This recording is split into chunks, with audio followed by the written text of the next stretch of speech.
This podcast is brought to you by Optimum Design Associates. Check us out at www.optimumdesign.com. You're listening to Outsourcing Things You Should Know. Information, opinion, and some occasional attitude about electronics outsourcing.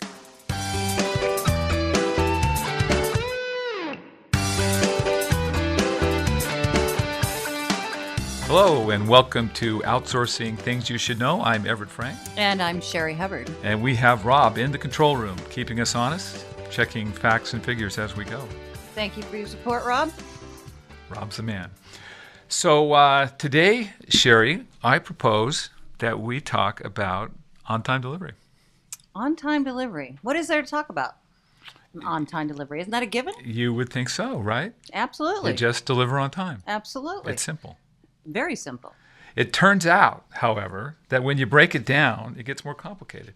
And you know what makes it interesting these days is that people's compensation is tied to on-time delivery. Have you seen that in the buying community you've talked to? You haven't talked to any of them? No, I haven't come across that. Very interesting, though. Mm-hmm. Very interesting. Mm-hmm. Yeah, a lot of supply chain people have their either by MBO or sometimes even specifically tied to their on-time delivery performance of their vendors. And it's certainly something in procurement that comes up as a metric that judges their performance. Mm-hmm. And clearly, if something's late, brings down the production line, et cetera, that would make sense. Makes that a would lot make of sense. So it's a big deal. We did some surveys a few years back. Would you care to guess most three things associated with customer satisfaction? My goodness. Let's see. Three things associated with customer satisfaction. Three things. Well, I'm thinking responsiveness. Responsiveness. Yes. Ding, ding. That's one. On-time delivery. On-time delivery. And, of course, price. Yeah. Interesting. I wonder about price, too. The survey says quality.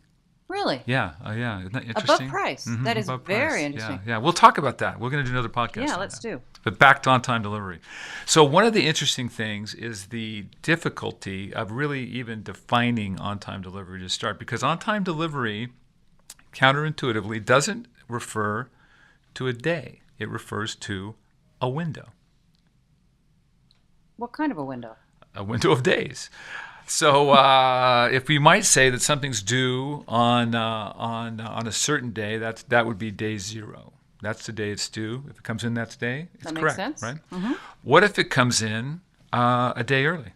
Is that on time? I would think so. What if it comes in a month early? Is that on time? I don't know. Too early. Yeah. So what if it comes in 1 day late? I would say definitely no. If it comes in a week late, no question. Even worse, right, yes. Right. So there's this concept of the window then, right? So if it comes in on the day, that would be zero, right? Or you might say it could be allowed to come in up to 5 days early, and we're still going to call that on time.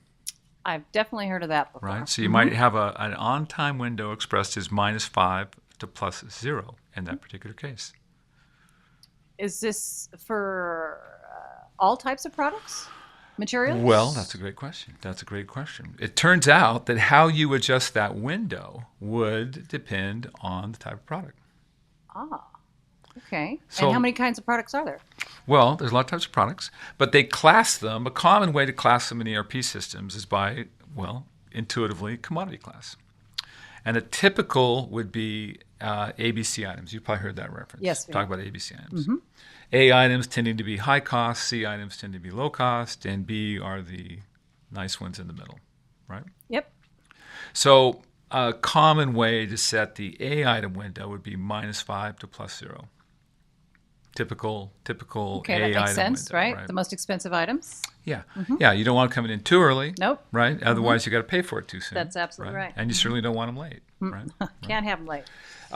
B items could be similar. A lot of people don't really distinguish. You could loosen the plus window for B items. How much? You could go +1, say, on certain things. You could go, okay, if it's 1 day late, that doesn't kill me. I'm going to call it okay.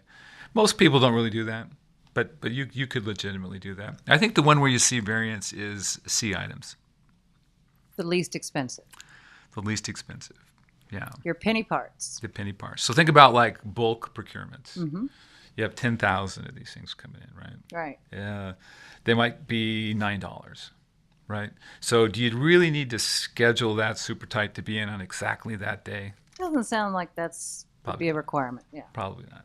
So minus 10 to plus 5 might be a typical window. So minus 10 days early to plus 5 days late might be a common window for C items. Again, everybody kind of does it different. The plus 5 is interesting. Plus 5, yeah. So let's say you have a bulk procurement and it might be a vendor managed inventory, VMI program as an example, that they come in and they check it on the first of the month, right? And the vendor comes back in, and then they're going to send the parts to you based on what's short on your VMI inventory, right? How do you set up your PO? Right. Do you set up your PO to be, okay, we want it on the first, and it's got to be there on the first? It's not going to make sense. It's going to be impractical, right, to manage it. Yeah, piece of hardware, resistor, makes sense. Yeah, so there's lots of things in there where you go, you know what, I don't need to be that tight in the window, I don't really care, right? It's for lots of different reasons. Has to sync up with the planning lead time in the ERP. That's critical. If your planning lead times in ERP aren't syncing with these dates, then you're going to have another problem, so you got to make sure those are lined up. Everybody's got to be on the same page. They got to be on the same page. It's going to be on the same page. Yeah, so have we seen buyers be upset about on-time delivery before? Oh, absolutely. Of course, not here. Okay. Never happens here. We deliver 97% Absolutely never happens on here. time. But I was at a customer who asked me if we were given a 6-month firm forecast, did we think we could deliver better than 60% on time? You're kidding. Serious question. Yeah. Absolutely a serious question. Serious question. Yeah. Wow. Yeah. Isn't that crazy? That is crazy. Yeah. I'm thinking 60%. They shouldn't even be in the game. Yeah, that's firing range. Yeah. So for all you listeners out there, if you're delivering at 60% on time to your customers, or if you're receiving at 60% on time, that's bad. Yeah, there's a better solution out there somewhere. Yes. Don't do that. So I think we're broadly in the industry plus 90, don't you? Absolutely. I think certainly up there in high 90s. Very high 90s, yes. Yeah. So if you're not achieving that kind of on-time delivery performance and consistently, then something's amiss. Now, an interesting thing is to distinguish, though, in how you're running your manufacturing floor. So there's broadly, there's push systems and pull systems. Right? What's the difference? So pull systems are what we commonly associate with ERP systems. ERP plans the material, and based on a work order, the work order pushes the material out to the floor. Makes sense. Gets kitted, pushed out to the floor. Right. So most of what we're talking about here in terms of on-time delivery windows and that tend to apply to push-based environments. Pull-based environments are a little bit different. So these are JIT programs, lean programs, Kanbans. Gotcha. Right? They go by all these different names. Min-max, bin replacement, Milkman, I think was the early reference. That's a new one. But that's different because now if you come and you need to pull some parts and you've got a bin that needs to be replaced, but your supplier doesn't have the material on hand to refill your bin, is that late? Is that how would you set your window? Yeah. Right. What do you do? Now how do you measure delivery performance, right, in that kind of environment? Absolutely. So we suggest, well, you don't do it that way. Don't use OTD. That's the best thing. Because you don't really have a delivery problem. You have what would be called a stock out. And a stock out in that environment is controlled more by your contract terms, right, and your bin replacement windows, these kind of things, which are contract elements of a JIT contract or a lean contract, whatever you want to call it. So you're really looking at a different metric called stockouts. You really shouldn't use on-time delivery and that kind of thing. Now, a lot of people have to bend their ERPs to it, because ERPs almost by definition are push-based system, and we all use ERPs, and so we have to make these adjustments if we're using a pull-based environment. That makes sense. We have to kind of tweak it about. If you will. So a way to handle it would be to typically, if you're doing that kind of a pull-based procurement, you set up some kind of a blanket PO. And your blanket PO might be a blanket for 30 days or 60 days or 90 days, as an example, right? So one way to do it would be to set your early window to equal your blanket. So think about that a minute. Oh, okay. Right? So if you have a 30-day blanket, you might set your early window to minus 31. And if you kind of think about that, that'll end up, the math will work out to where your supplier delivers on time with respect to what would be a stock out. It'll show up in your system as an on-time delivery. I'll let everybody, you readers at home, think about that a little bit. That's a little more difficult concept. And I think you could also say that if you're experiencing no stockouts, you can actually even loosen that window and make it greater than the length of your blanket. Certainly. So, again, something more to think about. So another big issue then that comes up. So now we know what on-time delivery is, right? It's a window, right, expressed as X days early, Y days late. That's correct. Now how do you measure it? Wow. Measurement. Now what do you do? That's going to get interesting. Yeah. And a big problem, too, is how the supplier measures it and how the customer measures it might be a variance. Right? I could see how that could happen. Right. Communication. Right. Yeah. There's lots of problems that come up. So one that comes up is as simple as working days versus calendar days, depending upon how your system's set. So if we say -5 as an example, -5 working days, Monday through Friday, or -5 calendar days. Took the words right out of my mouth. I was just going to ask the same question. Yeah. So now what do you do, right? We find most people now are working on calendar days with respect to this. So we suggest calendar days. That's the most intuitive, widely adopted, but some people still use working days, in which case... Interesting. Yeah. Very interesting. You'd have a measurement conflict, right? Absolutely. Another interesting one is the ship date versus the dock date or the receive date, right? Well, that makes sense. That one's a little more black and white there. A little more right? black and white. Yeah. It used to be a common conflict where the supplier would say, well, the date is 1/15, and I shipped it on 1/15. And the customer would say, well, no, that wasn't the ship date. That was the date I wanted to have it on my dock. Absolutely. Right? Yeah. Ship dates and dock dates, two different things. Yeah. So easy misunderstanding, but not so common anymore. I think that gets better. We certainly suggest use the stock date. It's up to the supplier to figure out the shipping issue and make sure that it docks. So we think that the date in the system should be the... What if it had to be pushed out for some reason? It didn't match the original request date. That's a great question.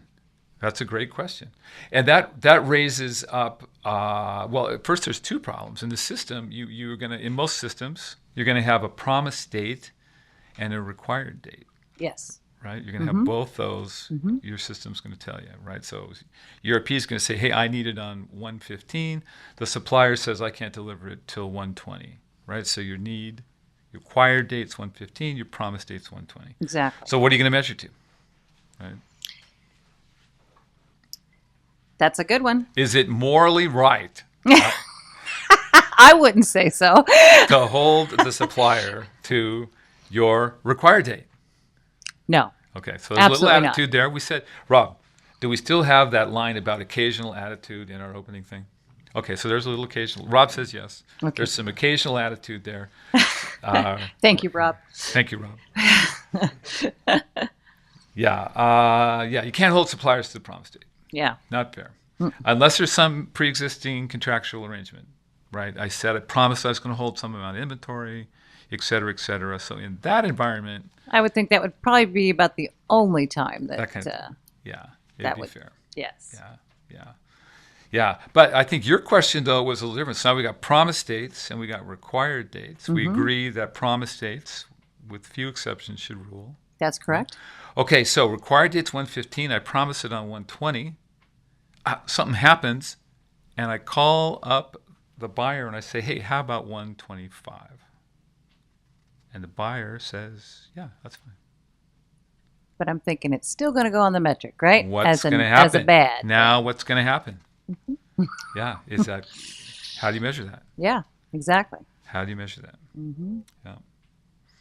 Yep. So we suggest the revised promise date. So I think there's a couple reasons for that.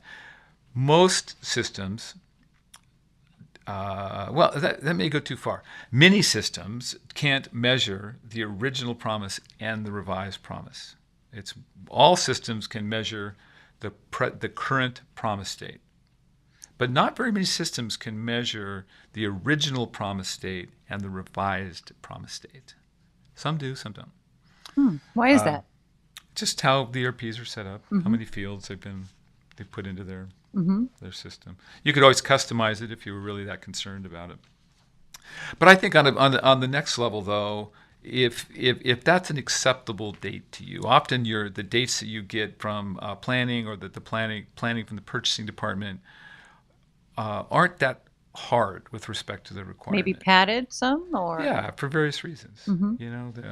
The date that pops up automatically as a required date in the ERP system is the sum of the built-up lead times from any of the work orders. And just to use a simple case, the work order is going to have a lead time, and the component is going to have a lead time. Understood. So both of those things are going to then sort of drive the need dates, right? So in particular on the need date, the required date, the lead time of the work order is going to drive that, because it's going to want to, let's say it takes a week to build something, right? So the system's going to drive the required date to be there on that first day of the week, unless they built in a pad, which they usually do. They might have built in a week pad, right? Right.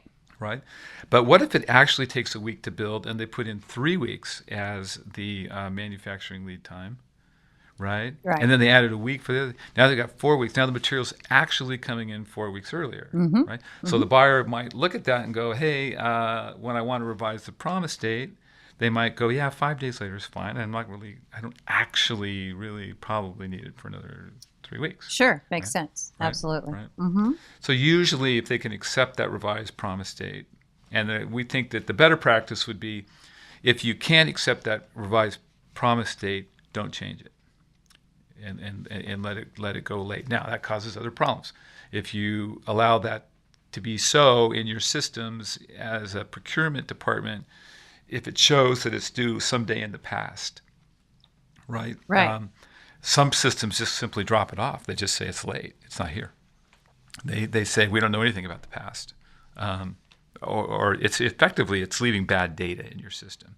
If you know it's coming in on the 20th, but you let your systems continue to say it's coming in on the 15th so that you show it as late. So we need to be very diligent about updating your systems. Now you got yes. Yeah. But if you do update your system, but you really wanted that to show late, how do you do that, right? And how do you measure? So, yeah.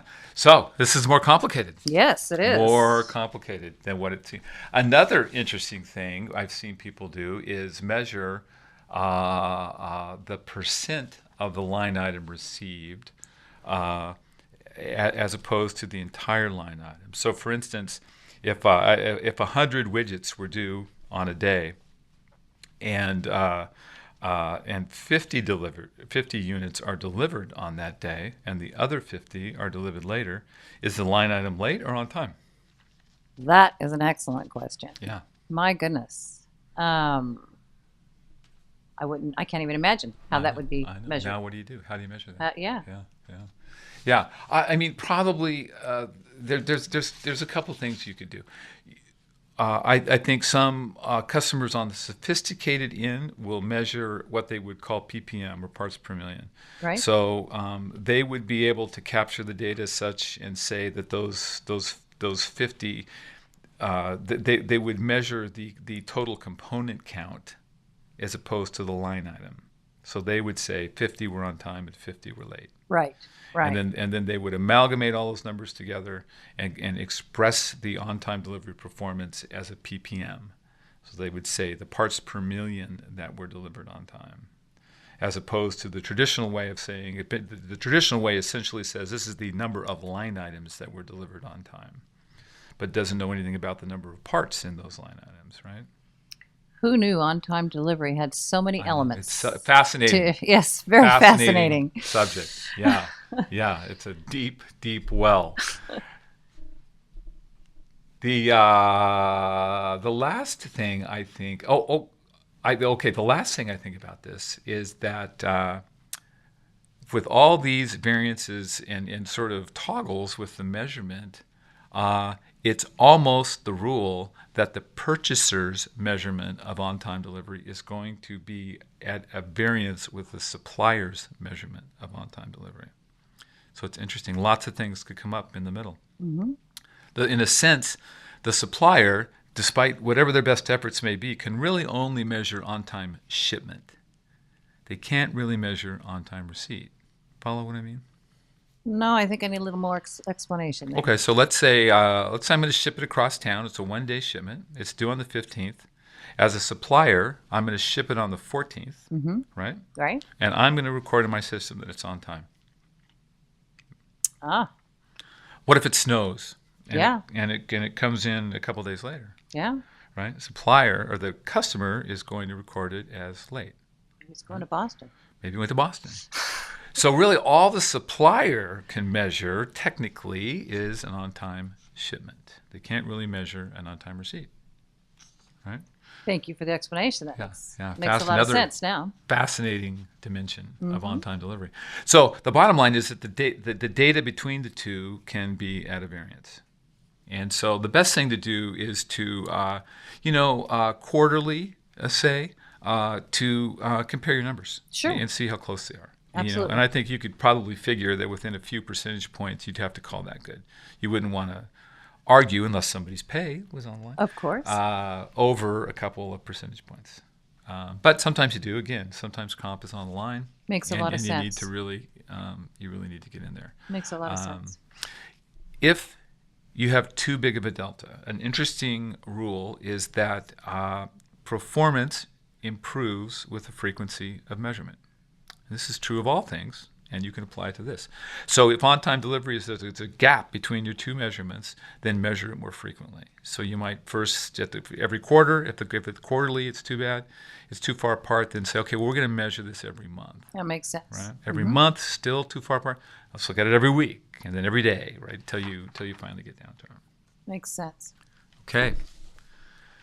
That's what we know. Very interesting subject. About on-time delivery. That's right. On-time delivery, measurement, and performance. There you have it. So we appreciate it. Appreciate you listening. We appreciate Rob in the control room. And that's all we've got today. I'm Everett Frank. I'm Sherry Hubbard. And we look forward to next time.